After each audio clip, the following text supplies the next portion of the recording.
Olá, estudantes da doutrina, boa noite. Bem-vindos ao primeiro estudo do nosso lar do ano 2023. Hoje vamos para a frente com o capítulo número 42, a palavra do governador, se eu não me engano, acho que é. Vamos então, como sempre, começar com a nossa oração, elevando o nosso pensamento ao alto, Jesus, aos nossos mentores espirituais. E por isso vou pedir que possam todos ir fechando os olhos, encontrar uma posição confortável e vamos escutar a prece do nosso irmão Filipe.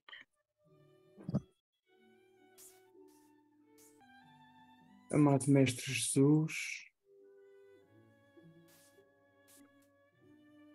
meio da Rabi da Galileia, querido amigo, que nos tens demonstrado a paciência do agricultor, aquele que prepara a terra, que a semeia e que espera que a sua criação um dia possa florescer. Que o teu amor seja o exemplo em nossas vidas, porque Ele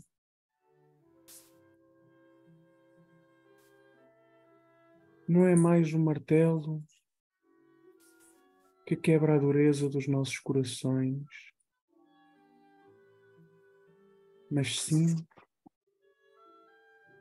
meigamente, vem ao toque suave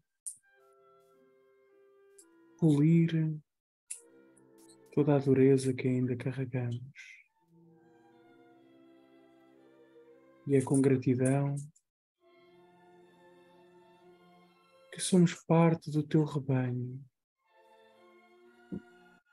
guardando a promessa que por mais longe nos afastemos, o teu olhar compassivo nos continuará a vigiar, a tua mão amiga nos irá buscar para que possamos alcançar o brilho eterno que existe em nós. Graças te damos, amigo, por nos convidares hoje ao estudo salutar, por permitir que hoje possamos abrir um pouquinho mais a porta da nossa consciência, que possamos hoje adentrar em conhecimentos que até então nos eram totalmente desconhecidos. Que o teu amor seja a luz brilhante nas nossas vidas, seja a bússola no nosso caminho, seja a fortaleza nas nossas fraquezas. Que a tua paz seja connosco hoje, agora e sempre, graças a Deus.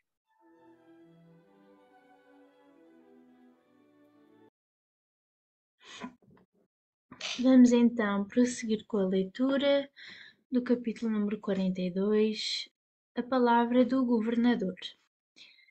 Para o domingo imediato à visita do Clarim, prometeu o governador a realização do culto evangélico no Ministério da Regeneração.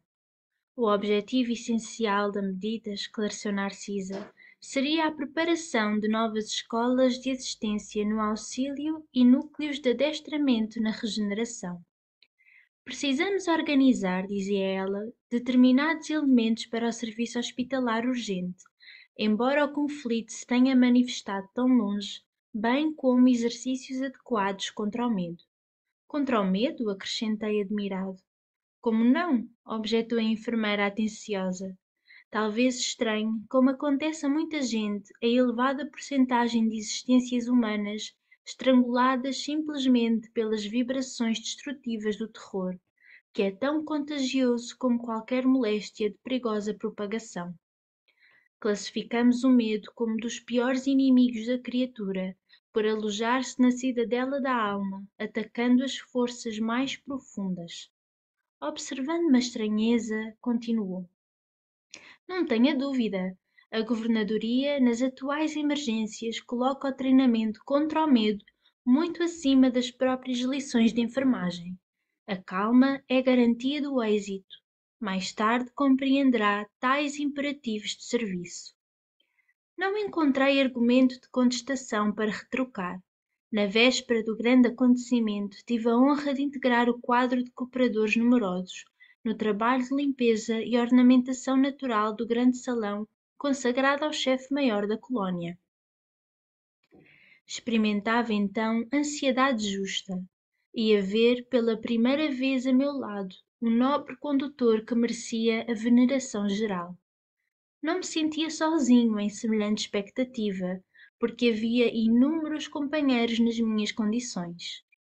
Tive a impressão de que toda a vida social do nosso ministério convergiu para o grande salão natural, desde o raiar de domingo, quando verdadeiras caravanas de todos os departamentos regeneradores chegavam ao local. O grande coro do templo da governadoria, aliando-se aos meninos cantores das escolas do esclarecimento, iniciou a festividade com o maravilhoso hino intitulado Sempre Contigo, Senhor Jesus, cantado por 2000 vozes ao mesmo tempo. Outras melodias de beleza singular encheram a amplidão. O murmúrio doce do vento, canalizado em vagas de perfume, parecia responder às harmonias suaves. Havia permissão geral de ingresso ao enorme recinto verde para todos os servidores da regeneração, porque, conforme o programa estabelecido, o culto evangélico era dedicado especialmente a eles, comparecendo os demais ministérios por numerosas delegações. Pela primeira vez tive à frente dos olhos alguns cooperadores dos Ministérios da Elevação e União Divina, que me pareceram vestidos em brilhantes claridades. A festividade cedia a tudo que eu pudesse sonhar em beleza e deslumbramento. Instrumentos musicais de sublime poder vibratório embalavam de melodias a paisagem odorante. Às 10 horas chegou o governador, acompanhado pelos 12 ministros da regeneração. Nunca esquecerei o vulto nobre e imponente daquele ancião de cabelos de neve, que parecia estampar na fisionomia, ao mesmo tempo, a sabedoria do velho e a energia do moço, a ternura do santo e a serenidade do administrador consciencioso e justo. Alto, magro, envergando uma túnica muito alva, olhos penetrantes e maravilhosamente lúcidos, apoiava-se num bordão, embora caminhasse com aprumo juvenil. Satisfazendo uma curiosidade, Salustio informou. O governador sempre estimou as atitudes patriarcais, considerando que se deve administrar com amor paterno. Sentando-se ele na tribuna suprema, levantaram-se as vozes infantis, seguidas de harpas caridosas, entoando o hino A ti, Senhor, nossas vidas. O velhinho enérgico e amorável passeou o olhar pela assembleia compacta, constituída de milhares de assistentes. Em seguida, abriu um livro luminoso que o companheiro me informou ser o Evangelho de Nosso Senhor Jesus Cristo. Folheou-o atento e depois leu em voz pausada. E ouvireis falar de guerras e de rumores de guerras. Olhai, não vos assusteis, porque é mister que isso tudo aconteça, mas ainda não é o fim. Palavras do Mestre em Mateus, capítulo 24, versículo 6. Volume de voz consideravelmente aumentado pelas vibrações elétricas, o chefe da cidade orou comovidamente, invocando as bênçãos do Cristo, saudando em seguida os representantes da união divina, da elevação, do esclarecimento, da comunicação e do auxílio, dirigindo-se com especial atenção a todos os colaboradores dos trabalhos de nosso ministério. Impossível descrever a entonação doce e enérgica, amorosa e convincente daquela voz inesquecível, bem como traduzir no papel humano as considerações divinas do comentário evangélico, vazado em profundo sentimento de veneração pelas coisas sagradas.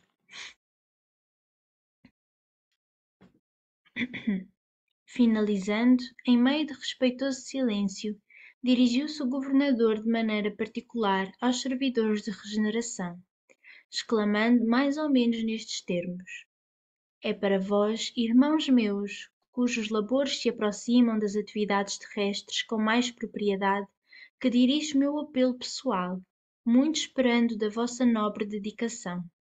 Elevemos ao máximo o nosso padrão de coragem e de espírito de serviço. Quando as forças da sombra agravam as dificuldades das esferas inferiores, é imprescindível acender novas luzes que dissipem, na terra, as trevas densas. Consagrei o culto de hoje a todos os servidores deste ministério, votando-lhes de modo particular a confiança do meu coração. Não me dirijo, pois, neste momento, aos nossos irmãos cujas mentes já funcionam em zonas mais altas da vida, mas a vós outros que trazeis nas sandálias da recordação os sinais da poeira do mundo para exalçar a tarefa gigantesca. Nosso lar precisa de 30.000 servidores adestrados no serviço defensivo, 30.000 trabalhadores que não meçam necessidade de repouso nem conveniências pessoais, enquanto perdurar nossa batalha com as forças desencadeadas do crime e da ignorância. Haverá serviço para todos nas regiões de limite vibratório, entre nós e os planos inferiores, porque não podemos esperar o adversário em nossa morada espiritual. Nas organizações coletivas, é forçoso considerar a medicina preventiva como medida primordial na preservação da paz interna. Somos, em nosso lar, mais de 1 milhão de criaturas devotadas aos desígnios superiores e ao melhoramento moral de nós mesmos. Seria caridade permitir a invasão de vários milhões de espíritos desordeiros? Não podemos, portanto, hesitar no que se refere à defesa do bem. Sei que muitos de vós recordais neste instante o grande crucificado. Sim, Jesus entregou-se à turba de amotinados e criminosos por amor à redenção de todos nós, mas não entregou o mundo à desordem e ao aniquilamento. Todos devemos estar prontos para o sacrifício individual, mas não podemos entregar nossa morada aos malfeitores. Lógico que a nossa tarefa essencial é de confraternização e paz, de amor e alívio aos que sofrem. Claro que interpretaremos todo o mal como desperdício de energia e todo o crime como enfermidade da alma. Entretanto, nosso lar é um património divino que precisamos defender com todas as energias do coração. Quem não sabe preservar não é digno de usufruir. Preparemos, pois, legiões de trabalhadores que operem esclarecendo e consolando, na terra, no umbral e nas trevas, em missões de amor fraternal. Mas precisamos organizar, neste ministério, antes de tudo, uma legião especial de defesa que nos garanta as realizações espirituais em nossas fronteiras vibratórias. Assim continuou a discorrer por longo tempo, encarecendo providências de caráter fundamental, tecendo considerações que jamais conseguiria aqui descrever. Ultimando os comentários, repetiu a leitura do versículo de Mateus, invocando de novo as bênçãos de Jesus e as energias dos ouvintes, para que nenhum de nós recebesse dádivas em vão. Comovido e deslumbrado, ouvi as crianças entoarem o hino que a ministra veneranda intitulara A Grande Jerusalém. O governador desceu da tribuna sob vibrações de imensa esperança, e foi então que brisas cariciosas começaram a soprar sobre as árvores, trazendo, talvez de muito longe, pétalas de rosas diferentes em maravilhoso azul que se desfaziam de leve ao tocar nossas frontes, enchendo-nos o coração de intenso júbilo. Boa noite a todos vocês. Sejam muito bem-vindos a mais uma noite de leitura e estudo do livro Nosso Lar. Feliz Ano Novo, como Madalena nos felicitou, é a nossa primeira leitura do ano de 2023 e nós não pararemos com esta obra. Então, veremos então o que o ano de 2023 aguarda para todos nós, não é? E eu vou pedir desculpas de antemão caso eu tenha que espirrar, porque eu estou um pouquinho gripada, mas não é o que irá atrapalhar. Eu espero que não. Então, nós temos aí este lindo relato que André nos trouxe nesse capítulo, quando ele nos conta aí a visita do governador por um motivo não tão alegre, mas nós iremos aprender aí um pouquinho com essa visita.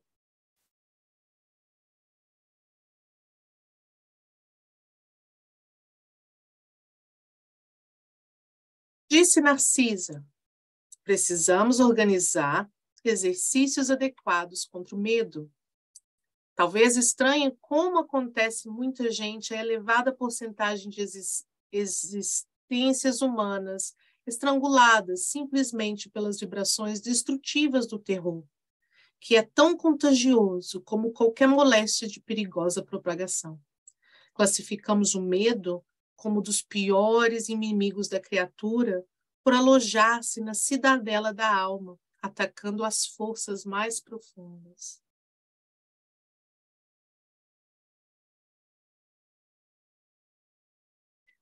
O homem, desde suas origens sociais, aprende a ter medo, a conservar mágoas, a desequilibrar-se por acontecimentos de só menos importância, desarticulando seu sistema energético. Passa de um aborrecimento para outro, cultivando vírus emocionais que facultam a instalação dos outros degenerativos responsáveis pelo agravamento das suas doenças. Está no livro Plenitude, na página 14, é um livro da Joana de Ângeles, que é psicografado por Divaldo Pereira Franco. O homem vive na Terra sob a ação de medos, da doença, da pobreza, da solidão, do desamor, do insucesso, da morte. Essa conduta é resultado de seu despreparo para os fenômenos normais da existência, que deve encarar como processo da evolução. Certo? Mas, se você é um ser humano, você há de concordar que todos nós sentimos medo de alguma coisa. É normal do nosso, não é? Do nosso biológico sentir medo, do psicológico sentir medo, seja do que for. Quando eu estava lendo o capítulo e eu me deparei com essa parte sobre o medo, a primeira coisa que me veio à mente foi nada mais atual do que o Covid. Quando nós recebemos as primeiras anunciações sobre o vírus e que haveriam aí os lockdowns e tudo estava fechado, eu não sei se aconteceu em Portugal ou no Brasil, mas aqui na Inglaterra o desespero total das pessoas a irem no supermercado, a levarem tudo que podiam, era medo. O medo do não saber do amanhã, saber o que vai acontecer, o medo de não ter, o medo de morrer, o medo de pegar o vírus e ficar muito doente. Joana nos diz que essa conduta é resultado de seu despreparo para fenômenos normais da existência, não é? Com certeza nós fazemos um preparo antes de encarnarmos, não é? Aquele preparo encarnacionista que nós temos. Sabemos que iremos passar por provas, mas não é normal sentir medo? Nós não temos medos diferentes, são sentimentos pessoais nossos, não é? Um outro olhar que nós temos sobre a relação do medo, que acho que cada um de nós pode parar um minuto agora e pensar, do que eu tenho medo? Como é que eu me sinto quando eu tenho medo? Será que eu sou egoísta? Será que eu sou agressivo? O que eu faço? Como é que eu reajo em face ao medo? E eu também, mediante essa autorreflexão, eu me lembrei de Jesus, que diante do terror, da morte, da humilhação, não é? Que não se desesperou. Ele não perdeu a fé. E eu não sei dizer exatamente o versículo, mas eu sei que há um versículo em que Jesus diz: Pai, que seja feita a tua vontade. Não é que não fosse feita a vontade dele, mas a vontade do Pai. Então é um olhar que nós temos que ter e talvez pensar, Senhor, diante do meu medo, diante do meu desespero, que seja sempre feita a sua vontade. Habite em meu coração, me ajudando a caminhar, porque nós sabemos que nós não caminhamos sozinhos.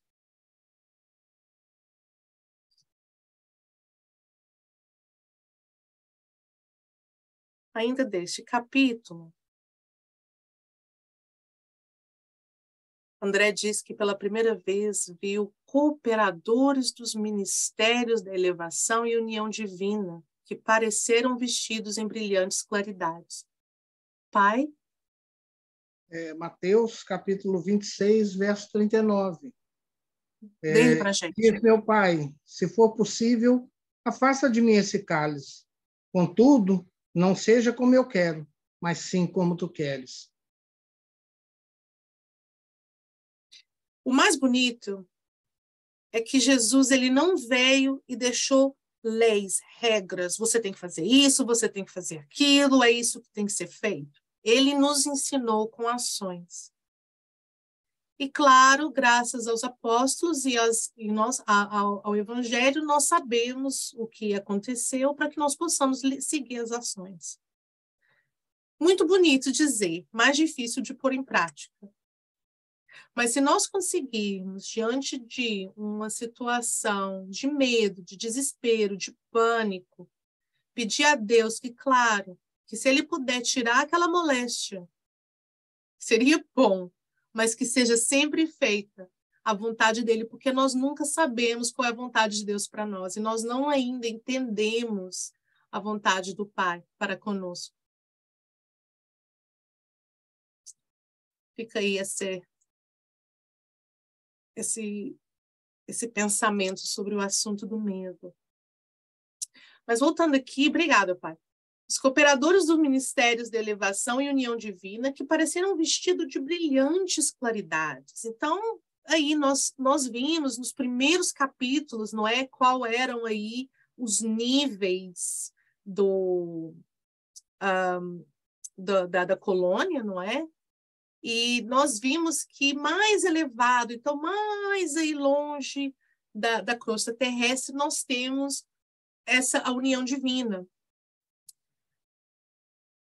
E o que é interessante nisto é que eles aparecem vestidos em brilhantes claridades. Eu acho que nós vimos em algum dos capítulos, me desculpem a memória, sobre a questão da cor do espírito, do perispírito, essa cor que nos envolta.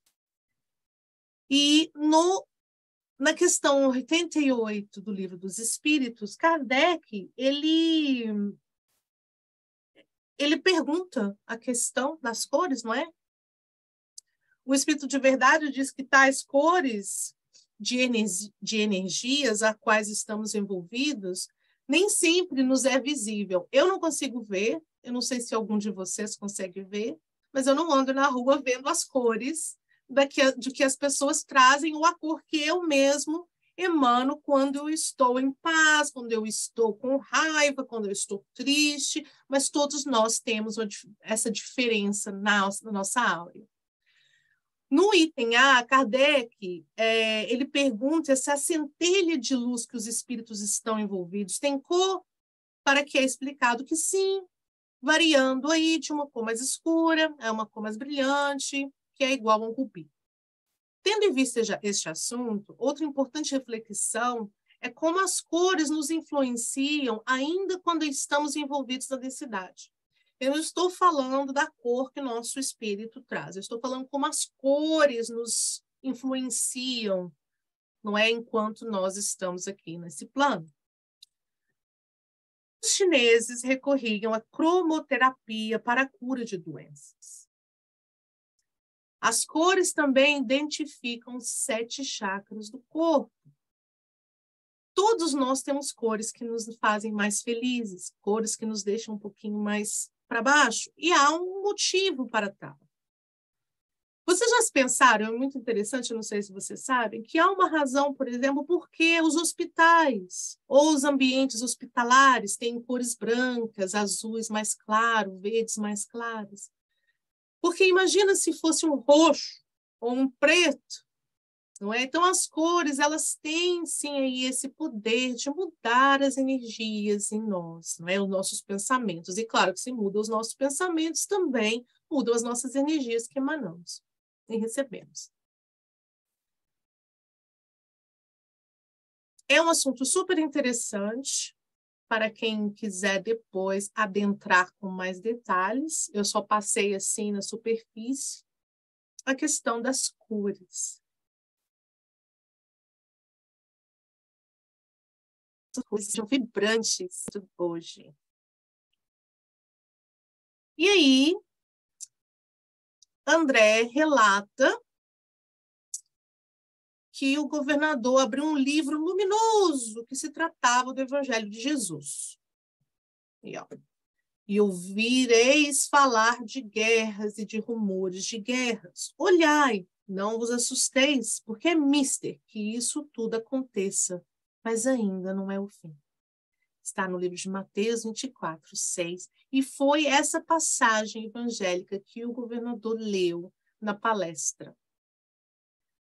André diz que é impossível descrever a entonação doce e energética, amorosa e convincente daquela voz inesquecível, bem como traduzir no papel humano as considerações divinas do comentário evangélico, vazado em profundo sentimento de veneração pelas coisas sagradas. Vocês imaginam as energias que devem ter sido recebidas ao ler, ou aqueles que estavam ouvindo, as mensagens que saíram desse livro, não é? O Evangelho do nosso Senhor Jesus Cristo.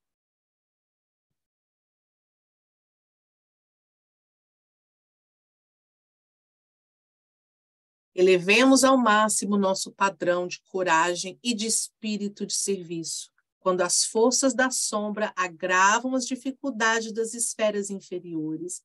É imprescindível acender novas luzes que dissipem na terra as trevas densas.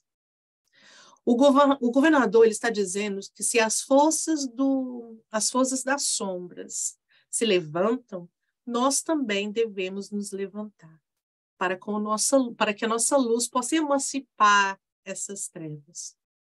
Ele ainda diz que não se dirigia tanto aos outros. Não sei se vocês lembram de uma parte que ele diz que não se dirigia aos outros que estão mais evoluídos, que vinham de planos mais evoluídos, mas sim aos trabalhadores daquele ministério.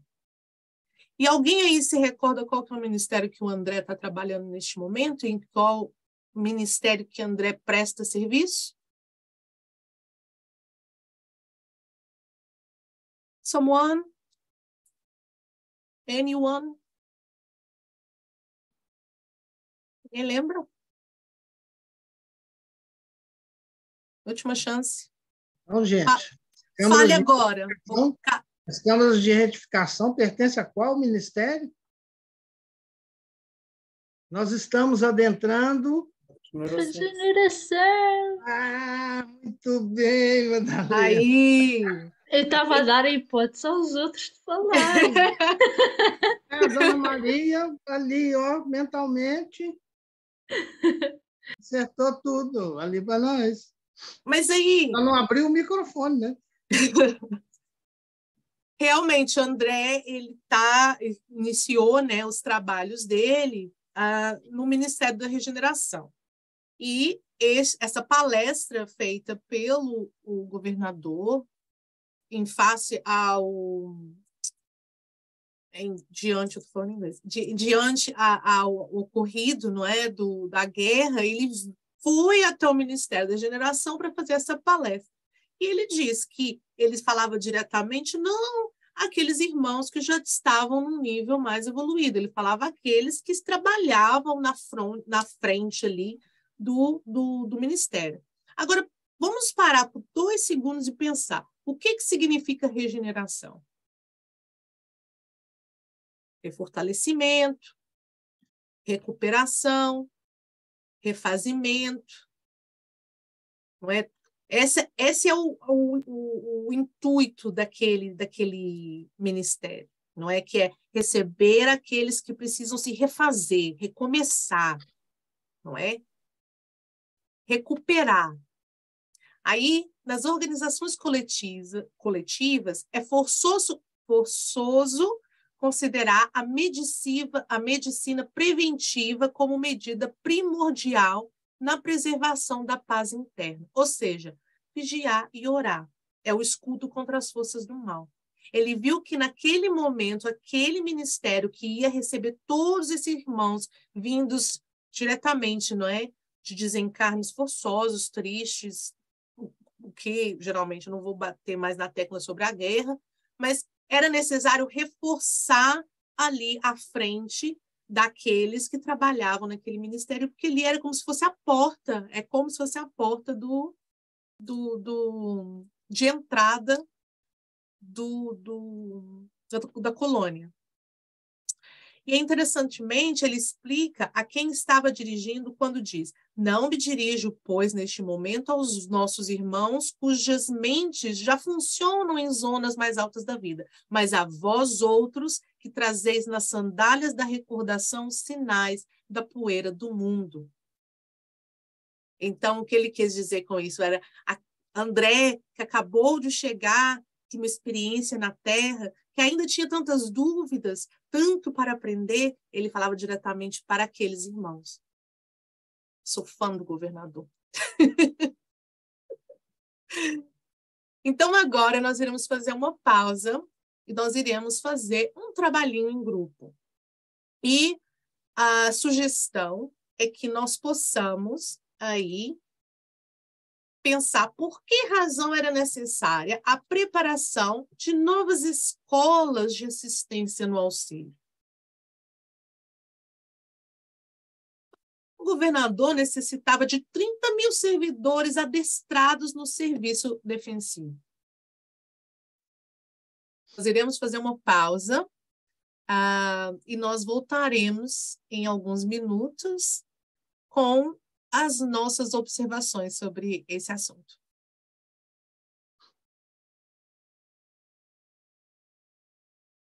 Então, é necessário que as novas escolas de assistência, as novas experiências, tanto que o governador cita, que ele fala ali para aqueles que trazem o pó da sandália das experiências do caminho percorrido. Então, ali, naquele momento, as experiências de cada um, contada não no sistema que a gente já viu anterior, de lamentação, de lamúria e etc., né, vai fazer com que, no debate, na movimentação dos argumentos de passagens, surjam novas formas de auxiliar, né? Nós também temos que nos organizar para as novas formas de auxílio, né? Mas como são as novas formas de auxílio?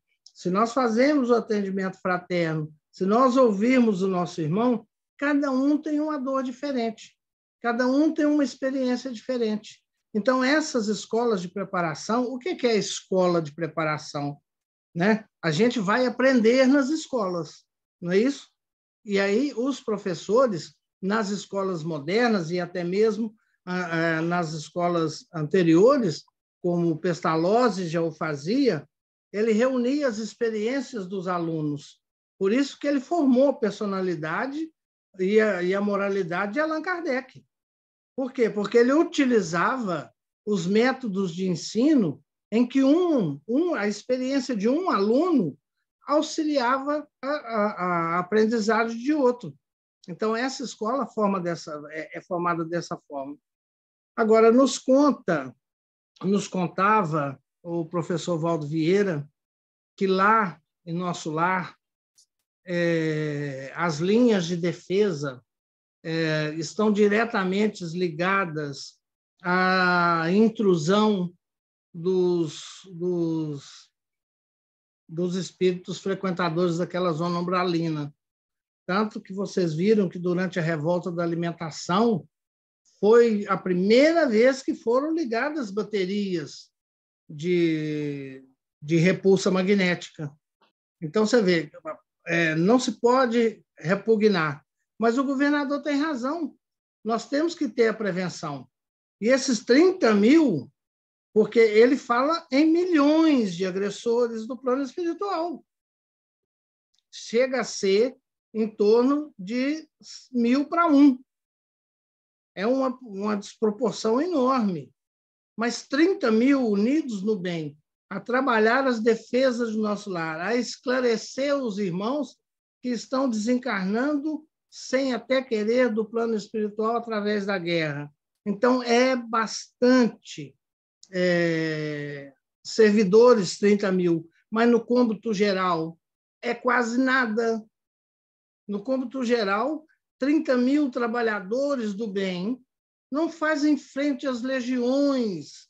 Por quê? Vamos tirar as proporções dos espíritas com os não espíritas. Nós somos hoje em torno de o quê? 1 milhão e pouco de espíritas para 30 bilhões de seres que não têm conhecimento da doutrina espírita. Então, mas temos que fazer a diferença. Conhecereis o verdadeiro espírita pelo modo e pelo tanto que ele faz por se modificar e por muito mais do que ele pode amar. Eu acredito que seja mais ou menos isso, para a gente não se adentrar muito, porque o professor, quando nos dizia sobre os ataques que nosso lar sofria, ele falava em coisas sérias, mas muito sérias mesmo, porque nós desconhecemos a força que a sombra tem. Sabemos que o bem sobreviverá e prevalecerá no mal. Mas nós sabemos também que o mal está sempre a serviço do bem, como nos diz Kardec. Quem quer completar?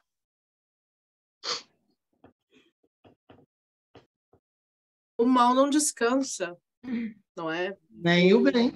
Muito Por menos.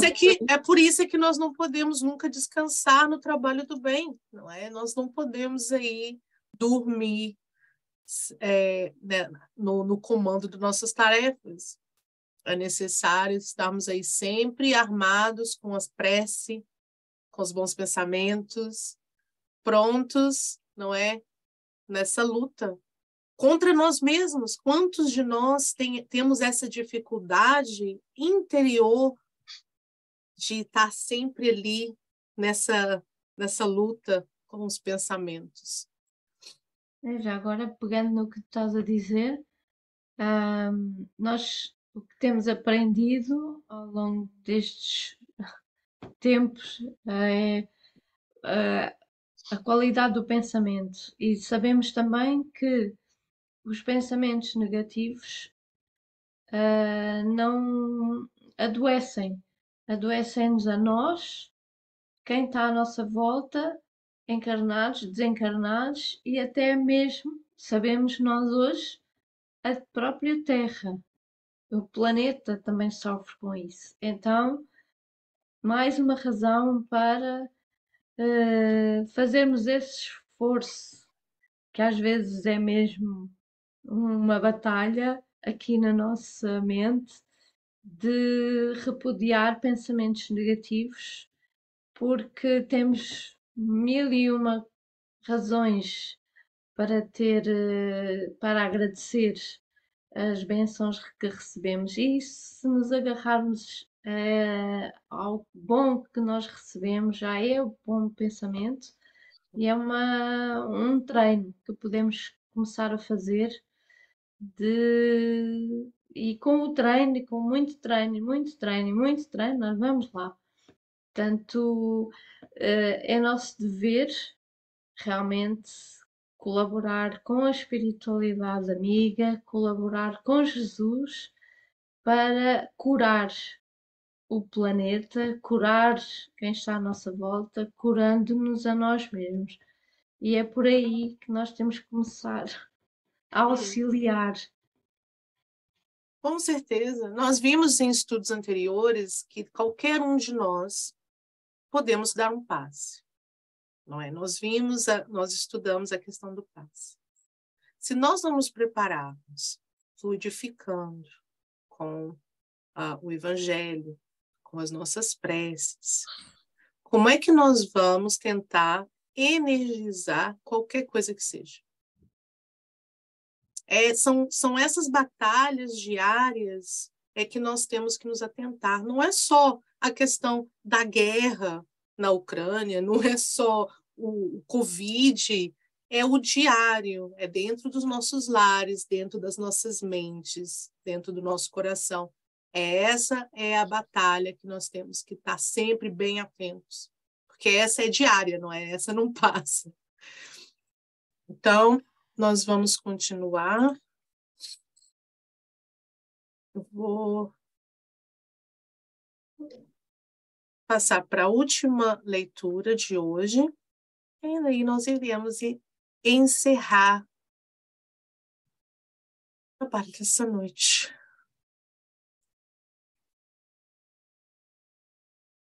O livro Religião dos Espíritos, por Emmanuel, numa psicografia de Chico Xavier.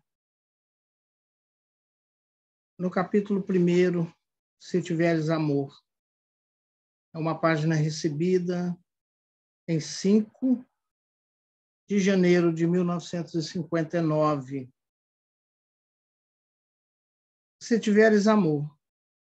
Se tiveres amor, caminharás no mundo como alguém que transformou o próprio coração em chama divina a dissipar as trevas. Encontrarás nos caluniadores almas invigilantes que a peçonha do mal entenebreceu, e revelarás toda ofensa com que te martirizem as horas.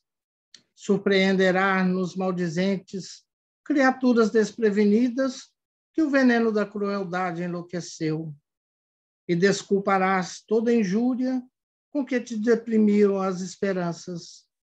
Observarás no onzenário a vítima da ambição desregrada, acariciando a ignomia da usura, em que atormenta a si próprio, e no viciado o irmão que caiu voluntariamente na poça de fel, em que arruína a si mesmo. Reconhecerás a ignorância em toda manifestação contrária à justiça e descobrirás a miséria por fruto dessa mesma ignorância em toda parte, onde o sofrimento plasma o cárcere da delinquência, o deserto do desespero, o inferno da revolta ou o pântano da preguiça. Se tiveres amor, saberás, assim, cultivar o bem a cada instante, para vencer o mal a cada hora.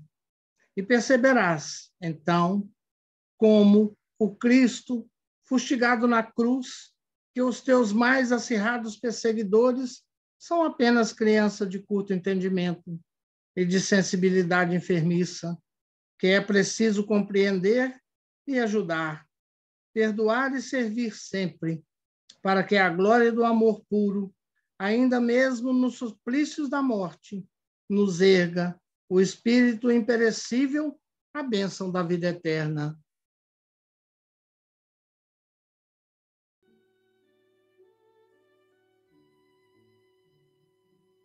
Amado Mestre Jesus, e é com as bênçãos de vida eterna e confiantes seguramos em tua mão, relegando todo o mal e todo o medo que nos assola, fortificando a nossa fé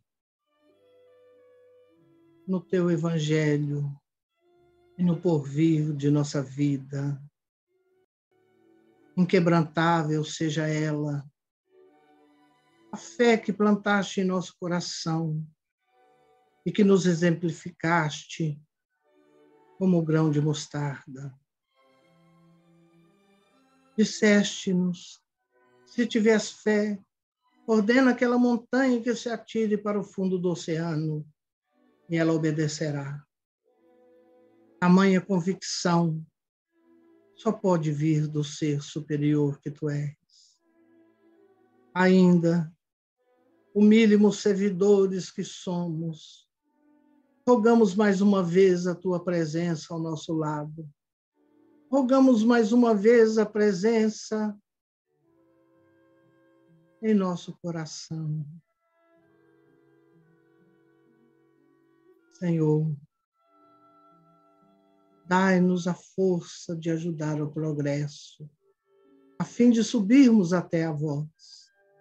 Dá-nos a caridade pura, dá-nos a fé e a razão, dá-nos a simplicidade que fará de nossas almas o espelho onde se refletirá a vossa pura e santa imagem.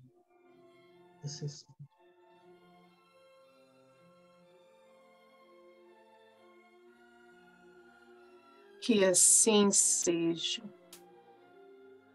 Todos felizes? Ano novo! Sim. Todos preparados para a continuação? Nós estamos a caminho do fim, mas é o fim do livro. Do livro. Nós estamos a caminho do fim desta obra, até que iniciemos novamente, não é? A próxima. Eu vou me despedir de todos vocês, agradecendo a vossa presença, contribuição no estudo de hoje. Se você está nos assistindo no YouTube ou em uma das nossas plataformas aí online, agradeço e peço que o Senhor traduza o meu agradecimento a todos vocês em renovadas bênçãos e alegria e paz. E que o Senhor esteja com todos. Nos comprometeremos a estar aqui novamente na próxima semana, se assim Deus o permitir. Tá? Um beijo no coração de todos.